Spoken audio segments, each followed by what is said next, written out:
Olá pessoal, dando continuidade aos nossos podcasts a respeito de personalidades marcantes de Taquari, marcantes da nossa história, estamos recebendo hoje a presença de um particular amigo meu, um cidadão que já me ajudou muito com relação à parte de estudos e projetos de vida a respeito da intelectualidade nossa, e uma pessoa que tem uma larga experiência, tem várias profissões, mas eu prefiro chamá-lo de jornalista, porque tem grande participação nesse nicho, né, de escrever e tal, e uma pessoa que tem uma história muito linda, muito bonita.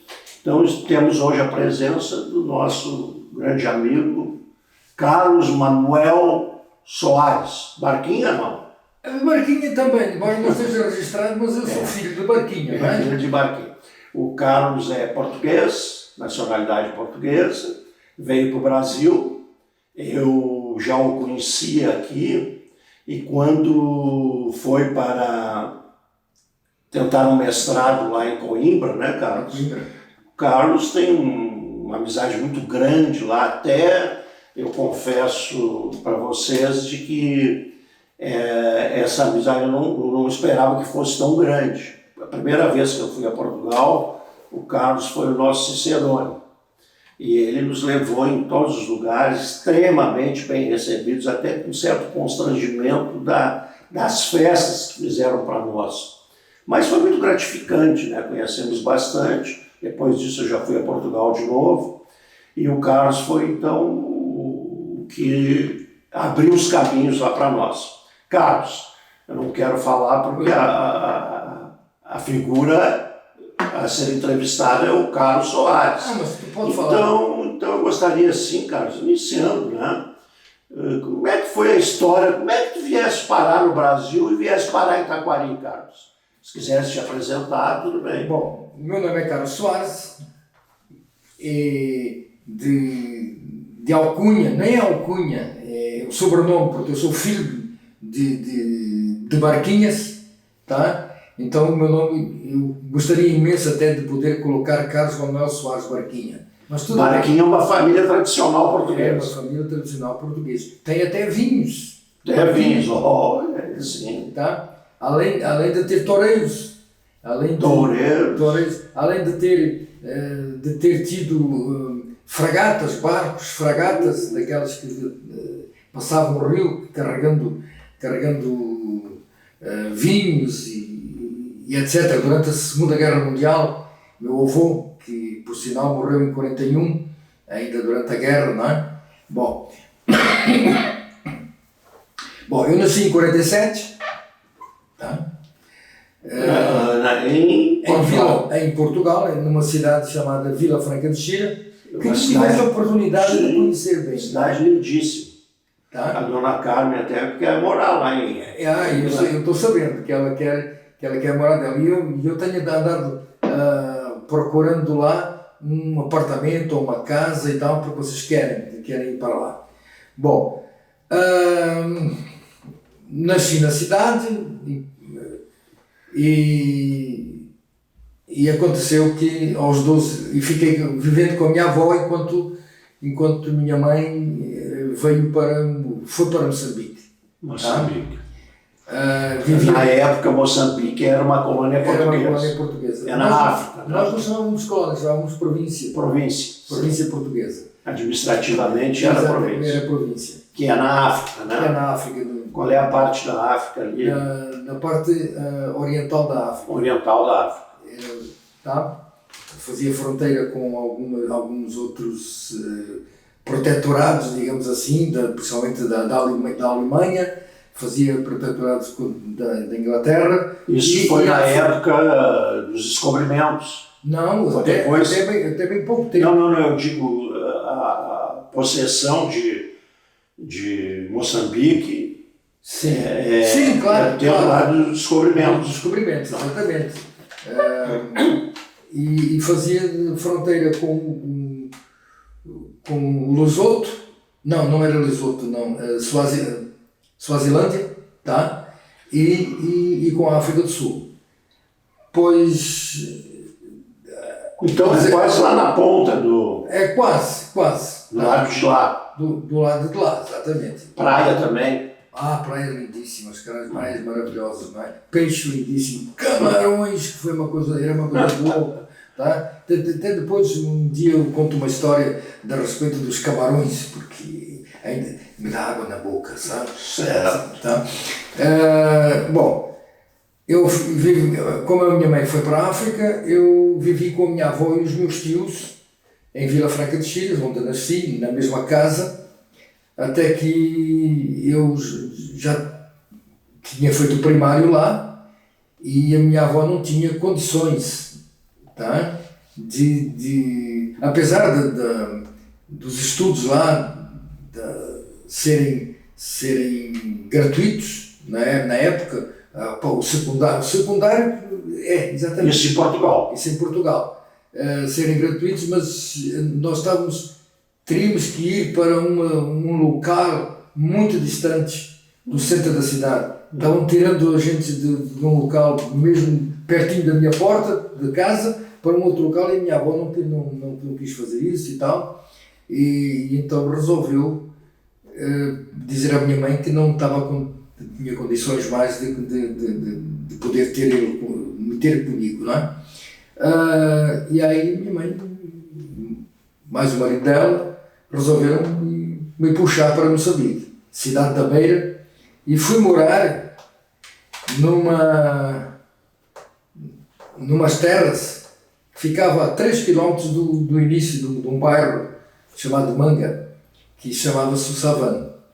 Eram 55, 56 hectares, não sei bem, e aqueles 55 ou 56 hectares se plantava arroz, plantava uma série de... Isso foi por volta de 1960. 1959, eu cheguei em 59 a Moçambique, no dia 25 de agosto de 1959. Aí comecei a viver ali, numa área de 10 hectares, que se reservou para nós, era uma chácara de 10 hectares, digamos assim, e eu ajudei muito o marido da minha mãe, que por sua vez eu passei a chamar de pai, até porque ele me tratou como filho. Sim. Ajudei a plantar muita coisa, muita laranja, muita mangueira, a pegar os ovos de mais de 5 mil galinhas que nós tínhamos lá. Enfim, uma série de coisas. Tínhamos 2 galinheiros grandes, um mais perto da nossa casa e outro um pouco mais longe, não é?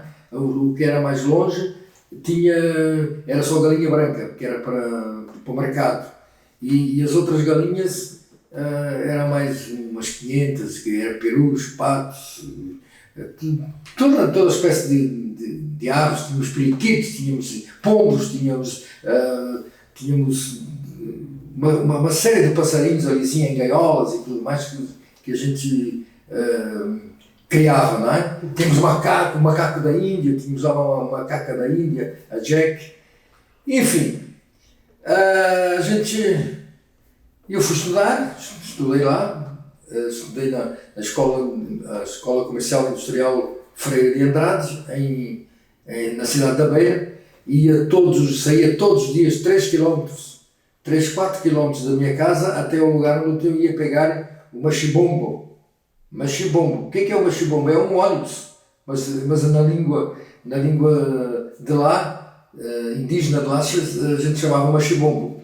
E o machibombo antes não era direto à escola, depois tinha que pegar outro, mas depois passou pela quantidade de gente daquela região, da região da Manga, estudar, porque de um lado tinha a Escola Industrial e Comercial Freire de Andrade e do outro lado tinha o Liceu Pera da Naia, tá? Então praticamente era só uma rua que dividia. E aí passámos a ter ônibus esperando por nós ou pegando nós para levar para essas escolas. Comecei a trabalhar cedo, tá? Tinha uns 17 anos, comecei a trabalhar como professor de uma escola missionária. Não tinha nada a ver com missão de evangélica, nem presbiteriana, nem nada. Uma escola missionária da Igreja Católica da Manga, não é? Que tinha lá uma escola só para indivíduos africanos, tá? E eu ali tive 2 anos como professor e continuando a estudar de noite, não é? Continuando a estudar. Depois arranjei um emprego numa indústria de suplementos elétricos, tá? E finalmente eu cheguei aí para uma empresa que era também o consulado da Alemanha na cidade da Beira. Éramos representantes de uma grande fábrica também da Alemanha, de várias fábricas, não é? Várias fábricas da Alemanha, entre elas uma fábrica que se chamava Badisch Anilin and Sod Fabrik, uma fábrica alemã que todo mundo conhece por BASF, BASF. E tive o prazer e a oportunidade de ter ido nessa fábrica fazer um cursozinho, tá, na Alemanha, em Ludwigshafen.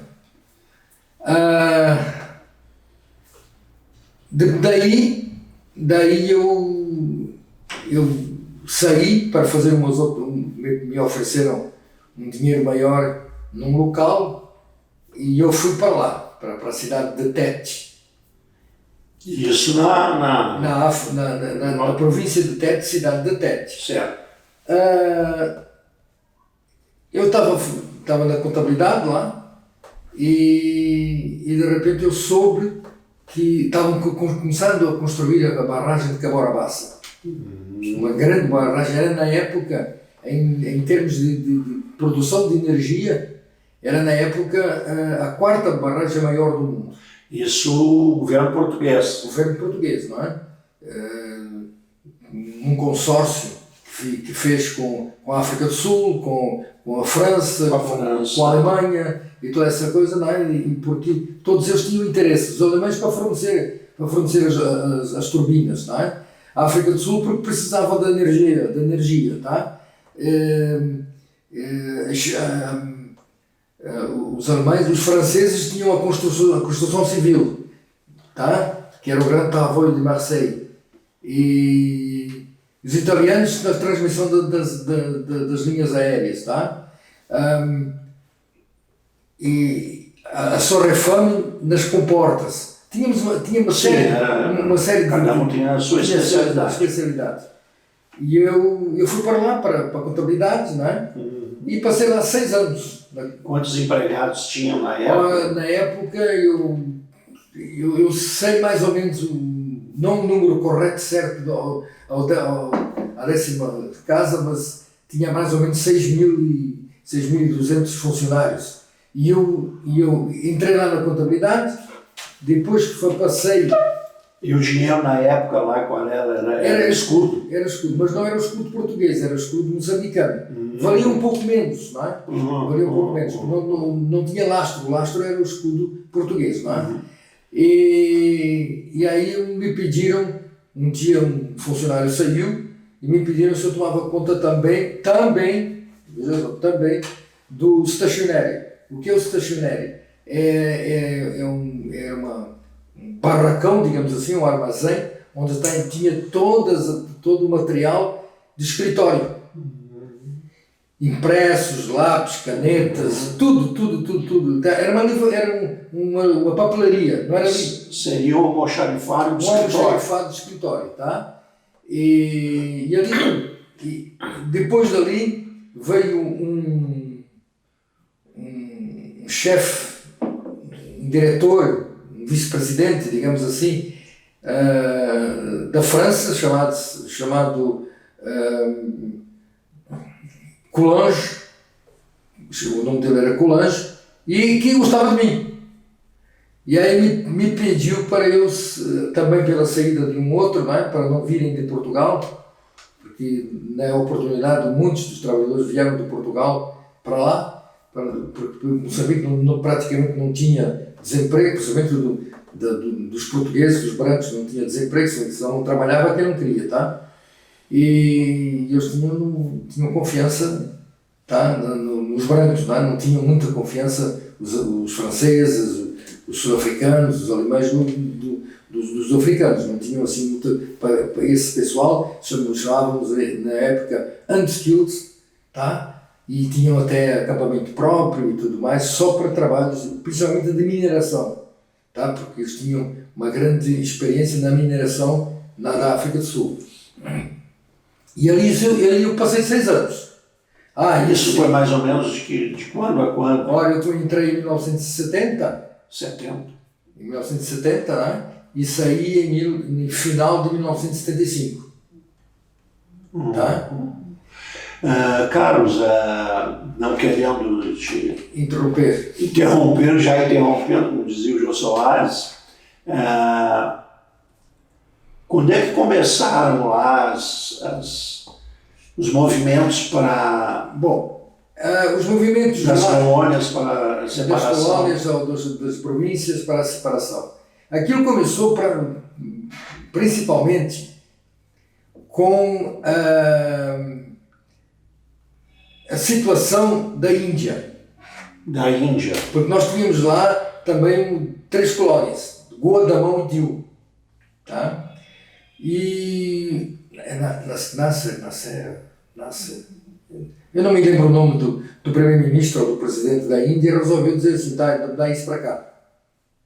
Tá? Então houve ali uma tentativa de nós mantermos lá, foi para lá tropas, eles afundaram... Desculpe, eu não entendi bem, os indianos foram lá para a África? Não, na Índia, mas eu estou falando em respeito a como começou a situação das guerrilhas e de... Sim, mas o que aconteceu? Os indianos influenciaram? Ou trouxeram gente de lá, ou eles estavam fazendo esses movimentos? Eles estavam fazendo esses movimentos. Na Índia? Na Índia. Fizeram esse movimento e disseram, não, isso, Goa, Damão e Diu é da Índia. E acabou, porque eles tinham sido colonizados durante muitos anos, mas muitos anos, pelos ingleses. Anteriormente. E que os portugueses... E eles sentiram então que eram donos lá, que tinha uma tradição. Exatamente. Que tinha sido usurpado deles. Exatamente. Então, como eles ficaram independentes, totalmente independentes da Inglaterra, então, anos depois, mas muitos anos depois, resolveram dizer assim, não, traz isso para cá, porque chega de vocês... Tá? Já Macau não foi a mesma coisa. Macau, a China continuou utilizando Macau, não é? Durante muitos anos, não é? Foi só agora, recentemente, que Macau passou a ser território chinês. Tá? Mas com muito português lá e com muita situação e vou dizer mais que economicamente muito interessante para a China também. Macau é uma cidade. É a mesma coisa que Hong Kong, só que Hong Kong era inglês e Macau era português. Mas eles resolveram acabar com esses protetorados, digamos assim, entre aspas, tá? E que foi em 1960, 61 mais ou menos. Tá? E aí com esse movimento na Índia...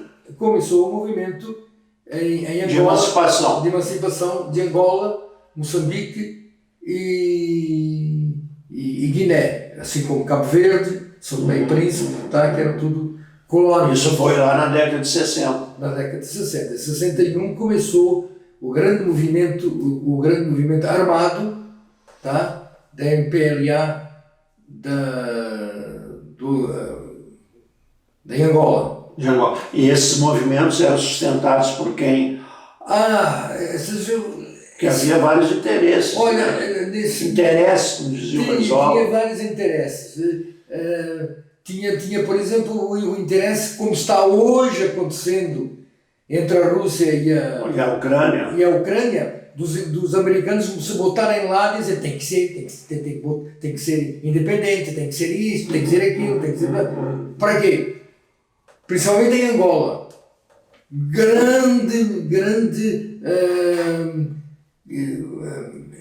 armazém de diamantes Diamantes. e petróleo. O que é isso? E petróleo. Ah, petróleo. Então, mas no entanto eles não davam algumas armas, mas não davam tantas. Vamos ver como é que vai ser, mas como nós, através de Salazar, que disse o seguinte, para Angola em força hoje mesmo. Ele conseguiu colocar lá, salvo erro, não tenho o número preciso, mas mais de uma dezena de milhares de soldados em 24 horas. Falam em 15 mil soldados em 24 horas, porque foi fantástico nesse aspecto. E nós tivemos uma guerra de... depois veio Moçambique. Eles continuaram lá, o MPLA, e depois veio a Frelimo, tá? Com apoio, nos dois, com apoio dos cubanos e da cortina de ferro, digamos assim. Chineses, na Rússia e tal. Mas não se metiam lá, eles só iam para lá com... Na Rússia não, da União Soviética. Da União Soviética na época. Eles só se metiam lá dando armas, a Checoslováquia, na oportunidade, muitas armas. A Ucrânia, por exemplo, estas armas que é bem conhecidas, a K-47, era fabricado na Ucrânia, tá? Então, porque a Ucrânia era só para a gente, para nos situarmos assim, na época o presidente lá de Portugal era o Antônio Salazar, né? Era o Antônio Salazar. Depois, quando ele faleceu, passou a ser o Marcelo Caetano. Exatamente. E depois, em 74, 25 de abril de 74, agora chegando os soldados, a Revolução dos Cravos. A Revolução dos Cravos. A Revolução dos Cravos, não é? Que, em vez de serem, botavam cravos nos canhões e nas armas, as pessoas lá, não é? Queremos a Revolução, mas não queremos tiros, não é? Ainda morreram alguns, não é? Mas nada de especial. E aí, só para finalizar essa etapa aí, nós não chegaste ainda na vinda para o Brasil. Só para finalizar essa etapa lá da África, a respeito começaram então, e aí derrubando a mesma coisa, como a Frelimo. Derrubando, no caso, o governo Salazar, o Marcelo Caetano, entrou o Mário Soares. Até o Mário Soares houve uma junta. Sim, eu digo, mas depois... Depois entrou o Mário Soares. E o Mário Soares tomou uma decisão de conceder a emancipação das colônias, mais ou menos nesse sentido. Pois, o Mário Soares, eu não sei se foi o Mário Soares, não tenho, porque naquela época era tanta coisa, sai presidente, entra PREC, entra isto, entra aquilo, junta militar. Período de transição. Num período de transição, não é? E não sei se foi o Mário Soares, porque, está vendo, 1974, 25 de abril, foi a Revolução. Sim. Tá? Em junho, está para fazer aniversário agora, acho que em junho de 1975, já Moçambique era independente. Foi o primeiro a ser independente. Carlos, só para a gente se informar bem a respeito. No momento que houve a independência, os portugueses que estavam lá nessas colônias vieram tudo para Portugal ou se espalharam? Se espalharam pelo mundo inteiro. Porque eles perderam as propriedades, como é que funcionou? Perderam, saíram com o pé atrás na frente dos Vamos com aquilo que passamos a dizer, nós viemos com o decreto 2420. 2420. 24 horas, 20 quilos de bagagem. 24 horas? 20 quilos de bagagem. Tá? Às vezes eu vejo aqueles exodos nas Arábias, ali no Golfo da Arábia e tudo mais, de negros, de tudo, não é? De africanos saindo para a Europa e tudo mais. Me lembro dessa ocasião, que eu tive que também... E quem quis voltar para Portugal teve algum auxílio do governo? Teve hotéis, teve casas, teve tudo, teve um auxílio de Portugal. Mas o Portugal não botou, não pagou, mesmo com todo esse auxílio, não pagou aquilo que se foi deixar de lá. Sim. Não pagou. Teve muita gente que... aliás, só pagou aos grandes que se perderam lá, aos grandes endinheirados, os grandes políticos. Por causa da pressão política. Tá? Mas as pessoas normais, os caras nem Ficaram sem nada. disseram, vamos pagar, já estamos assim há 60 anos e não houve nem retorno nenhum. Tá. Mas tudo bem. Carlos, vamos lá para o Brasil agora. Como é que vieste para cá? Aí houve essa situação, eu estava trabalhando em Caborabassa, na oportunidade, o pessoal começou a sair. Caborabassa, eu fui um pouco precipitado.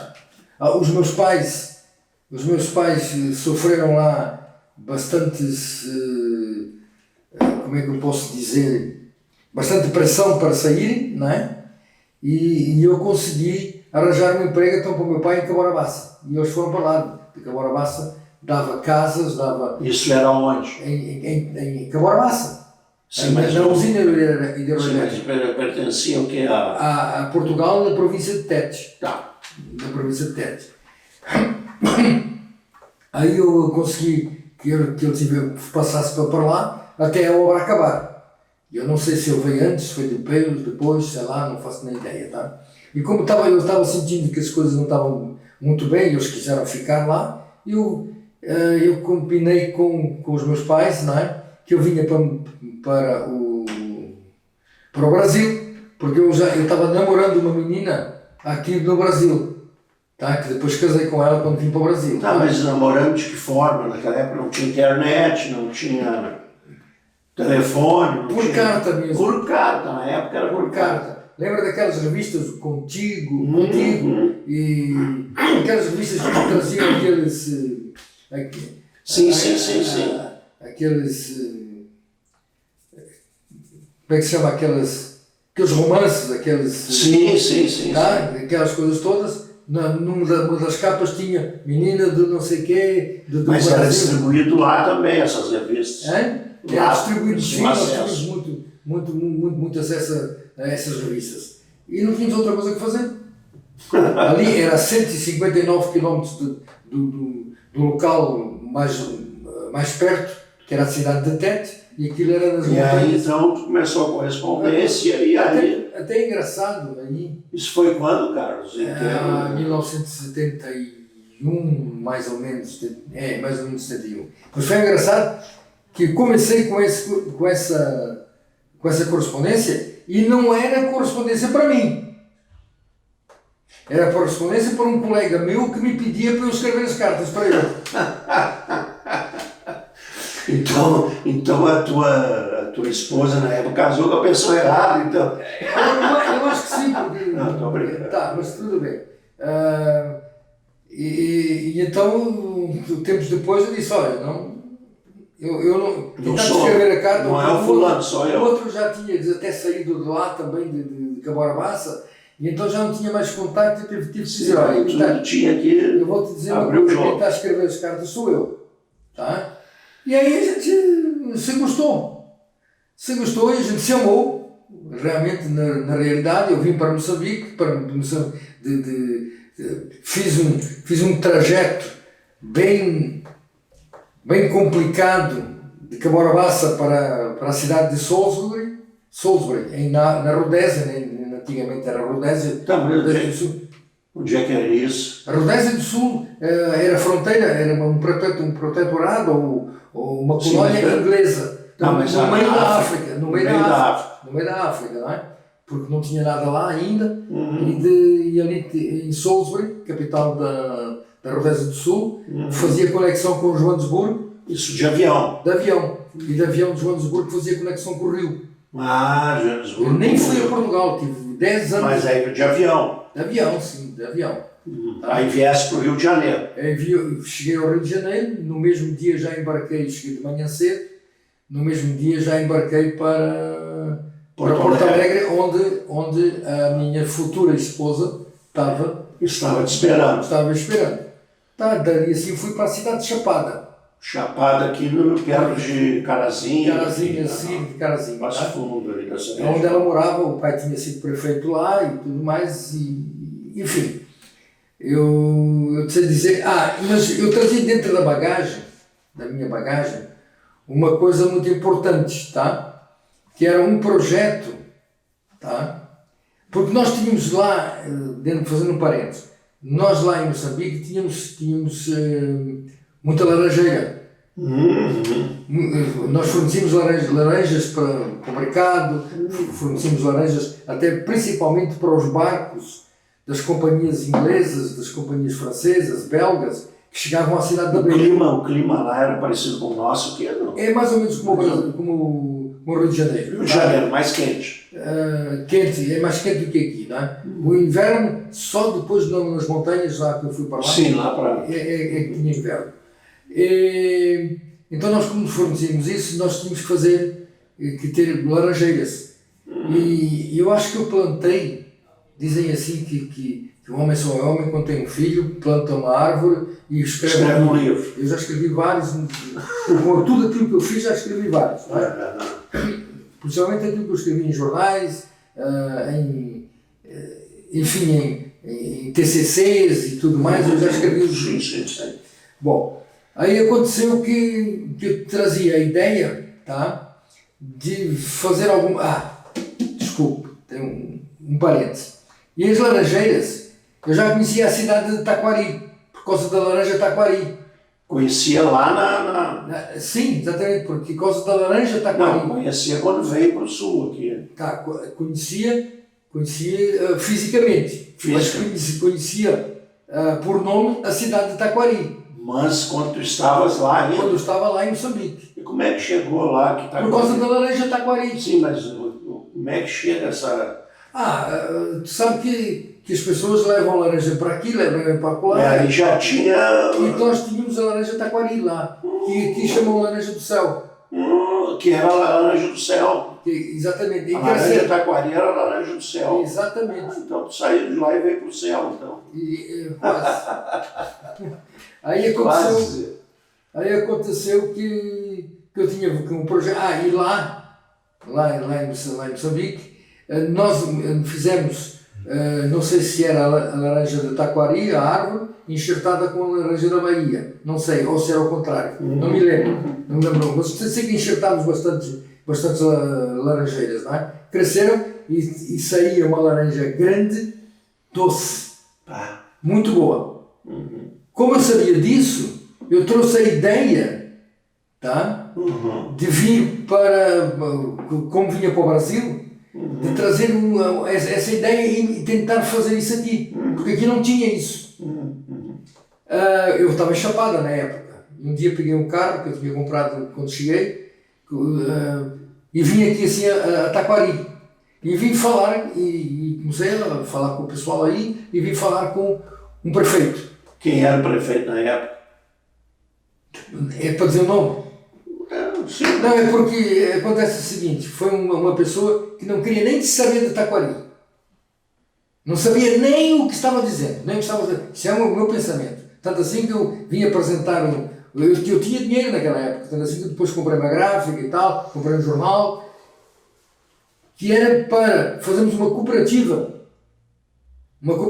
de citricultores, a fim de nós podermos fazer esse tipo de... Vamos omitir o nome do prefeito. Vamos omitir, mas essa era a ideia. E eu fui lá e ele dizia assim, eu não quero saber nada disso, não quer saber nada disso. Se quer fazer alguma coisa, vai lá na estação experimental e tal, tá? Mais tarde eu soube que eu disse assim, mandei um cara com um burro montado num burro à estação experimental. Tá. Carlos. Bom, aí eu fui embora para Chapada de novo, e trabalhei depois em vários jornais, tá? No meu próprio jornal, que era o Pioneiro de Chapada, fazia o jornal em Carazinho, numa gráfica em Carazinho, imprimir uma gráfica em Carazinho, que por sua vez também fazia vários jornais da região. Até que o Caprara, de uma empresa jornalística de Bento Gonçalves, me contratou para eu ir fazer o jornal de Farroupilha. Aí fui para Farroupilha, estive lá alguns meses, tá? E fazia o jornal sozinho, montava, fazia publicidade, distribuía, redigia, tudo. Sabe como é que é o jornal do interior? Sim, sozinho que eu fazia.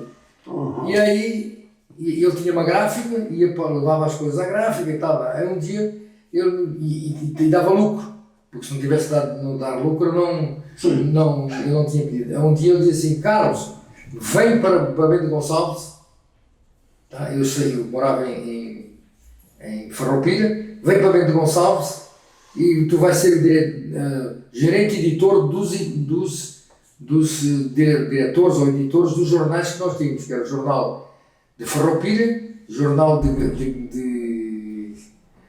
Veranópolis, jornal de Nova Prata, o Recado, que era de Bento Gonçalves também, e mais um jornal que sempre foi lá, o semanário de Bento Gonçalves, e fazíamos outros jornais, fazíamos o jornal de Canela, o jornal de Guaporé, e fazíamos outros jornais. Bom, aí eu dali tive um desgosto muitíssimo grande, que foi que o Caprara vendeu aquela empresa que era diferente da empresa dele do semanário, vendeu para um grupo de políticos lá em Bento Gonçalves. E o meu cargo ficou à disposição. Porque aí eles queriam passar a fazer, que era para eleger o Darcy Posa. Darcy Posa. E conseguiram eleger. O Darcy Posa é vivo ainda? Eu não sei. Ele foi prefeito lá, né? Foi deputado. Não, em Bento Gonçalves. Sim. Não sei se chegou a ser prefeito. Acho que foi, sim. Acho que foi. Eu não me lembro se foi deputado federal. Sim, deputado federal. Então aconteceu isso.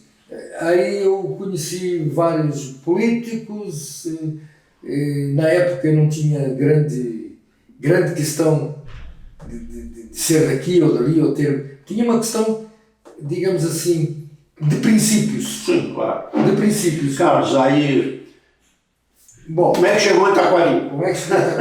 É que a minha vida não é brincadeira, não é? Aí eu conheci, na época, como eu tinha vendido aquilo tudo, não é? Eu conheci na época um português que era o presidente da Epatur em Porto Alegre. E esse presidente da Epatur me arranjou um emprego. Em Porto Alegre? Em Porto Alegre, na editora Intermédio, também fazendo publicidade, fazendo toda uma série de coisas. Tá? E sabe que eu cheguei a ser cozinheiro em Porto Alegre? Cozinheiro? Por isso que tu é bom na cozinha, então. Quer dizer, eu ouvi falar, porque eu também não sei se... Foi numa época... Mas os portugueses são muito bons na cozinha. Foi numa época muito interessante que o Brasil fazia dos empregados rotatividade. Ficava muita inflação, ficavam 3 meses com ele, já começavam a pagar muito, então vem outro que vai ganhar menos. Tá? Isso foi um crime que fizeram também no Brasil. Na época. E eu conheci um outro português chamado Alberto, mas nesse interregno, tive um interregnozinho ali, eu fui para Buenos Aires, fui trabalhar com uma empresa, porque em Buenos Aires, porque eu tinha trabalhado na Turma Turismo, na época, porque eu conhecia já o mundo e tudo mais, então tinha condições de trabalhar em empresa de turismo. Tinha trabalhado na Turma Turismo, fiz grandes eventos, ou seja, mandei mais de 100 pessoas para Paris, lá para um congresso, outros no Nordeste e tudo mais, então eu estava fazendo isso até que a Turma Turismo...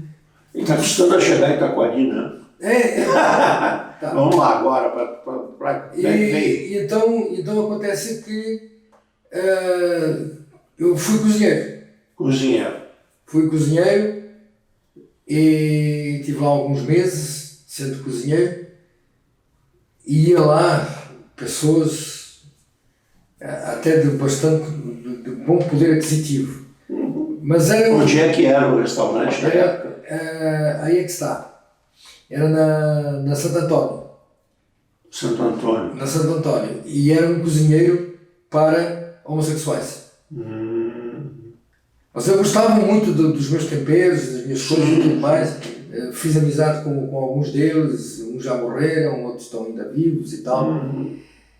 E eu estava muito. Eu tinha um namorado, um marido, esse Alberto tinha um marido, não é? E esse marido matou o Alberto. Não sei quantas facadas, não sei o quê, tá. Aí a minha situação ficou complicada.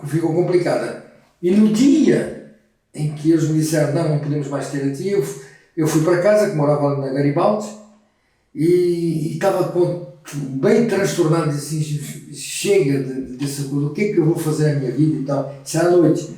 E fui dar uma volta, fui até a Independência peguei Isso foi em que ano mais ou menos, Carlos?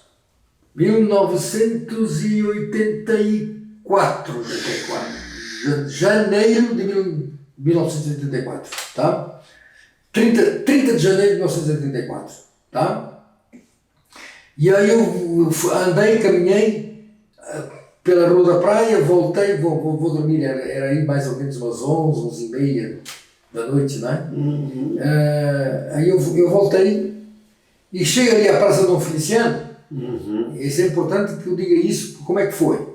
Cheguei à Praça Feliciano, tem aquelas combis, e eu vi duas senhoras entrarem e perguntar assim, passa por tal lugar, que eu não me lembro agora o nome, e eles passa assim, o Charles, passa pelo Charles, e aí ele disse, passa assim, o Charles eu sabia que era um lugar onde se dançava e tudo mais, e entrei na Kombi também. Entrei lá e tal, me sentei numa mesa assim, só na parede, sozinho. Eu não queria me envolver com nada, mas pelo menos eu ficava ouvindo música e me distraindo. Aí aparecem três senhoras, tá? E se sentam numas mesas ao meu lado. Só um parênteses, essas alturas tu estava separado já já estava separado. Chapado. Aí se sentam três senhoras ao meu lado. E para aqui, para ali, para lá, até que eles disseram qualquer coisa que eu me meti na conversa. E comecei a conversar com elas. Mas não gostam, né, de conversar, né? Exato. Está-se vendo por aqui. Aí eu comecei a conversar com aquela que estava ao meu lado e passado um pouquinho ela dizia assim, desculpe que eu tenho... Dulce, diz ela para a Dulce que estava no meio, vamos no banheiro, ou vamos cuspir, ou vamos sei lá, que eles disseram na época, que elas fazem aquelas palavras códigos, não é? E eles foram. Quando vieram, até ela está bastante doente, tá? Quando essa moça chegou, essa senhora, e se sentou no meio, e colocou a Dulce do lado de cá. E eu continuei conversando com a Dulce. Aí eu, vamos dançar. E aí estou com ela até agora. Que legal. 30 de janeiro de 1984. Né? 30 de janeiro de... Não, é 1984. Tá? Carlos, vieste para Taquari. Não, eu fiquei em Porto Alegre, tinha lá o apartamento, né? Fiquei lá em Porto Alegre. E depois é que eu vim para Taquari. Aí comecei a fazer... Quantos anos aqui já? Ora, eu vim para cá em 1900... Eu já vinha várias vezes aqui. Sim, claro. De 84... Eu tive uns 2 anos sem vir, mas sem vir, quer dizer, sem me convidarem para vir a Taquari. Por causa da mãe, pedir, para tentar. Sim. Aí até que eu vim, e a mãe disse assim, mas que bom que eu veio, né? E aqui tu fizeste uma série de... Exatamente. Aí eu comecei... grupos, levou para a Europa... mas antes disso eu fiz outras coisas, não é? Aqui em Itaquari. Sim. A primeira coisa que eu fiz, porque eu tinha acabado de fazer, na época, um concurso de Miss Bicho, ou Garota Bicho, era o Bicho Vestibular. Do Bicho Vestibular. Então eu fiz a Garota Bicho lá com as garotas todas do bicho, não é? E eu gostei de fazer esse tipo de coisa. Eu já tinha feito uma coisa mais ou menos, que tinha sido o Miss Brasil, quando era do tempo dos Diários Associados, tá? Em Bento Gonçalves, naquela época. Mas eu não era a pessoa mais encarregada, digamos assim. Tinha feito uma série de coisas, não é? E aí eu vou fazer aqui sim o Miss Taquari. E fiz o Miss Taquari, deu um sucesso muitíssimo grande na época, 1986, acho que sim. Aí quando eu vim para casa, eu vim em 86, 87. Trabalhei parte do 86 e em 87 eu resolvi fazer o Miss Taquari. Obrigado por tudo, obrigado por este momento. Eu que agradeço. Obrigado por tu seres hoje o melhor amigo da família. Obrigado, muito obrigado. Tá? Deixa muito envaidecido isso. E eu também fico muito envaidecido de saber que tu és meu amigo, a tua família, Muito obrigado. todos eles, tá? Ok. Ok? Obrigado.